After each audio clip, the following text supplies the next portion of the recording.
In this video we'll be traveling on board of a Pendolino intercity train within Slovenia. These are the fastest trains within Slovenia and you find them on the route between the two biggest cities. What are Maribor, what is the second city, and Ljubljana, the capital city of Slovenia. What it's like to travel on board these kind of strange trains. We're all about to find out in this video. Join me on this Pendolino intercity train here in Slovenia, from Maribor to Ljubljana, with some stops along the way as well. For now, let's get this video on the track and let's roll the intro.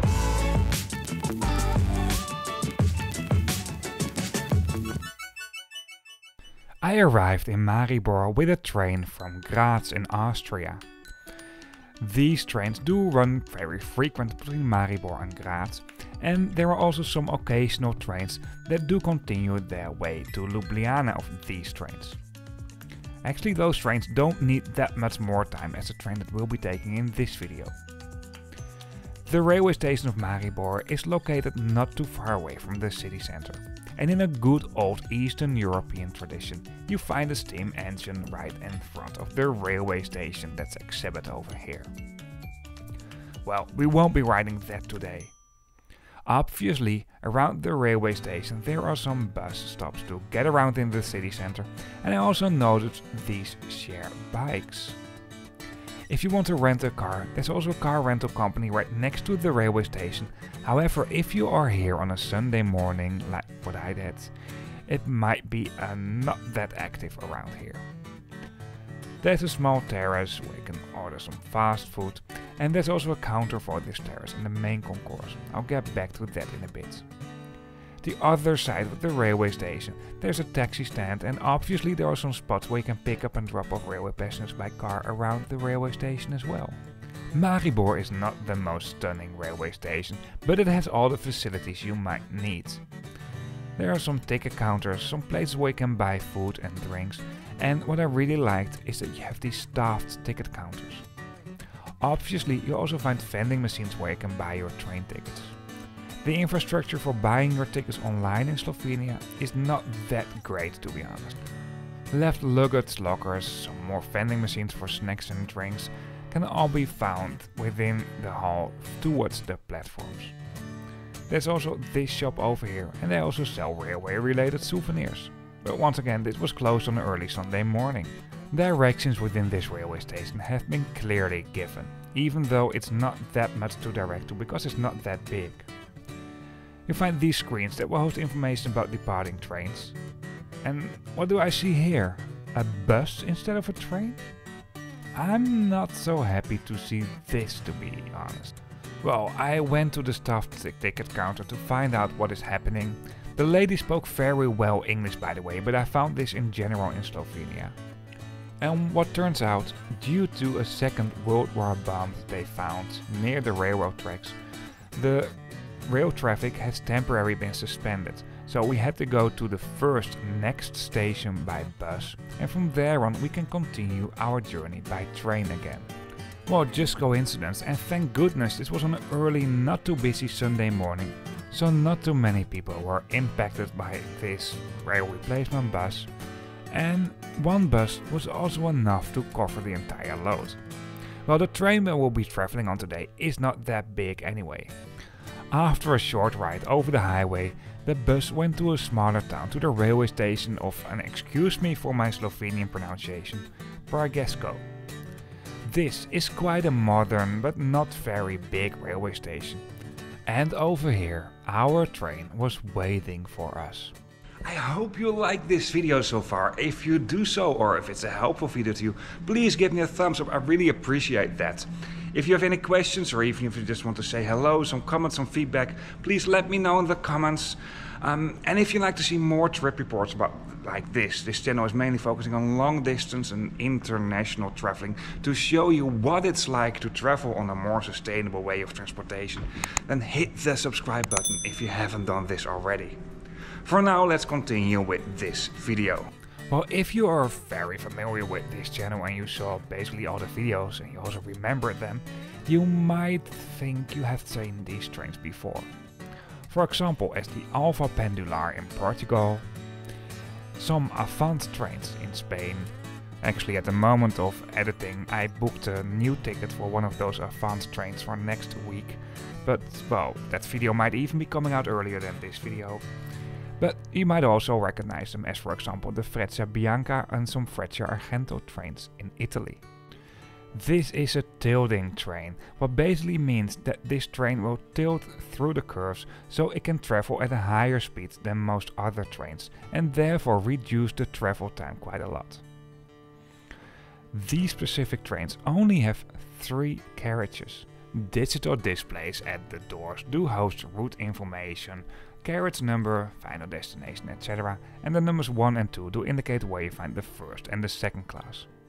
And there are some very specific signs on the doors. No ice creams and no roller skating.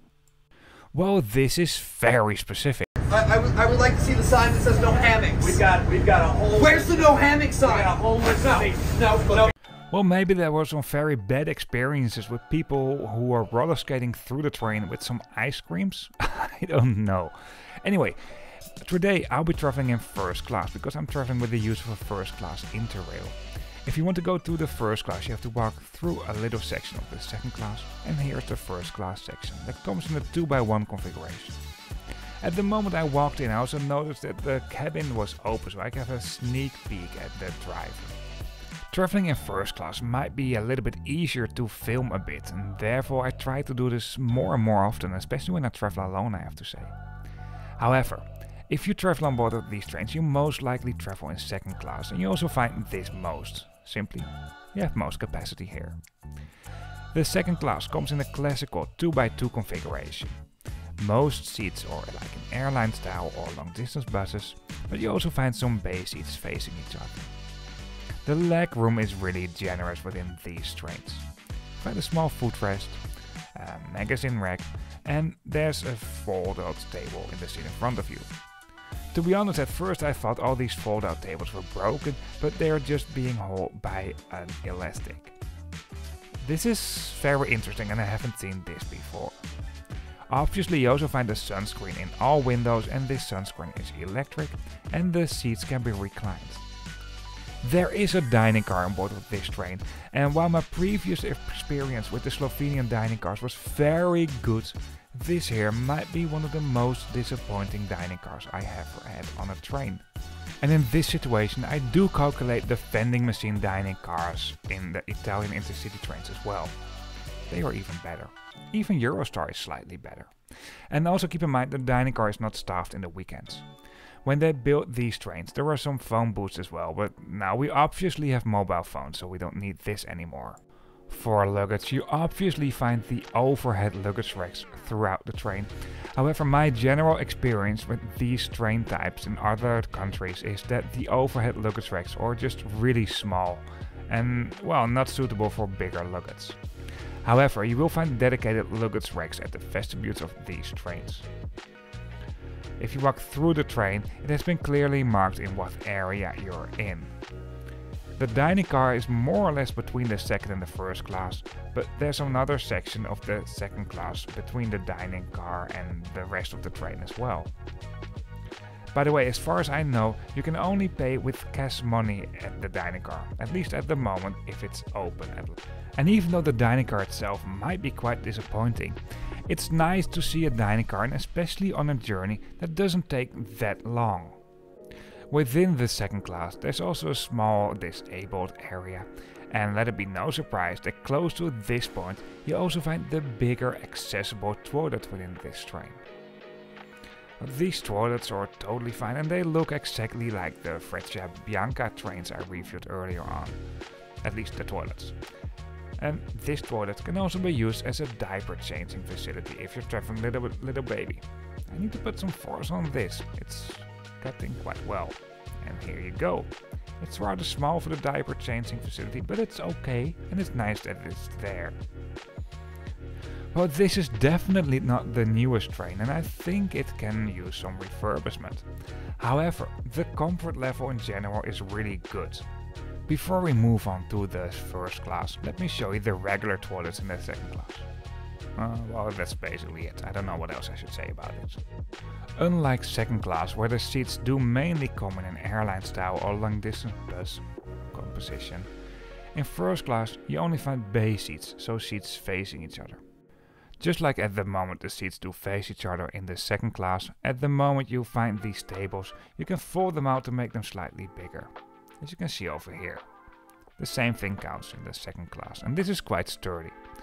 At the side there's a small litter bin, and these seats do have power sockets.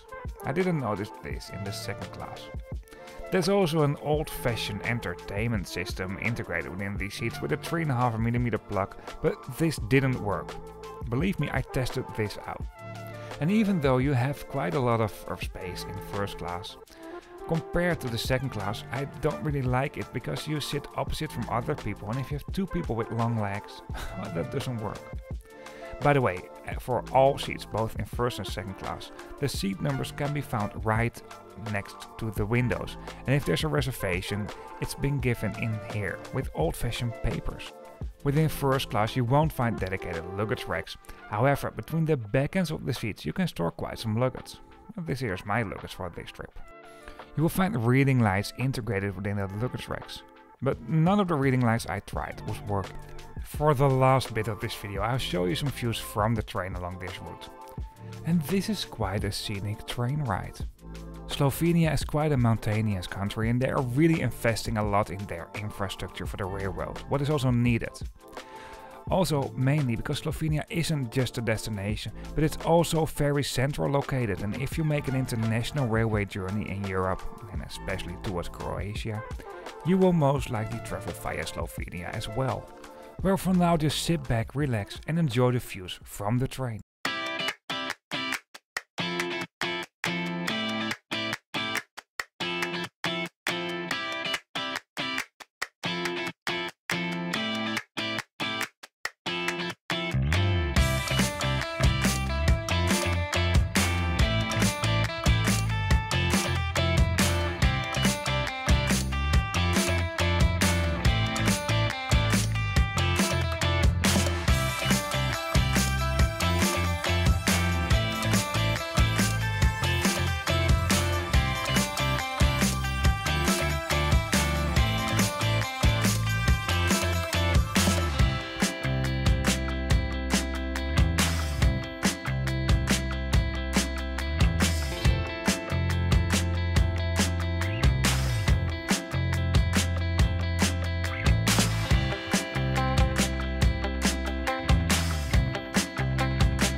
That's it for this video.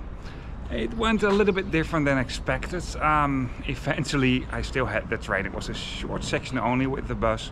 I really hope you liked this video or this has been helpful to you. From Ljubljana on I will travel back homewards a bit. This afternoon I'll take a train to Villach in Austria and then continue to Munich.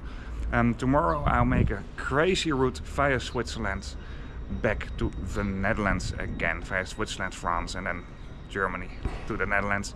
Will be some trip reports for that as well. And in the video from Ljubljana to Villach, I will feature the railway station of Ljubljana. Once again, I hope you like this video or it has been helpful to you. If so, please give me a thumbs up. I really appreciate that. Likes, subscriptions and comments are very much appreciated to influence the algorithm of YouTube and to grow this channel. If you made it all the way to this point and you haven't subscribed to the channel yet, you really might consider to subscribe to the channel. And if you just think like, oh, this was a fun video, for the rest I will not watch these videos, then please don't subscribe, because that is a negative impact on the YouTube algorithm. Before we really end up this video, one last thing. Once again, thank you so much for watching. If you are interested in other trip reports, of course you can find them on this channel, and I also upload new videos. Apart from that, in the description of this video on YouTube you find a link to a map, and on this map you can find all trip reports as well, but then on a map. And a lot of new lines will be added soon. See you on the next video.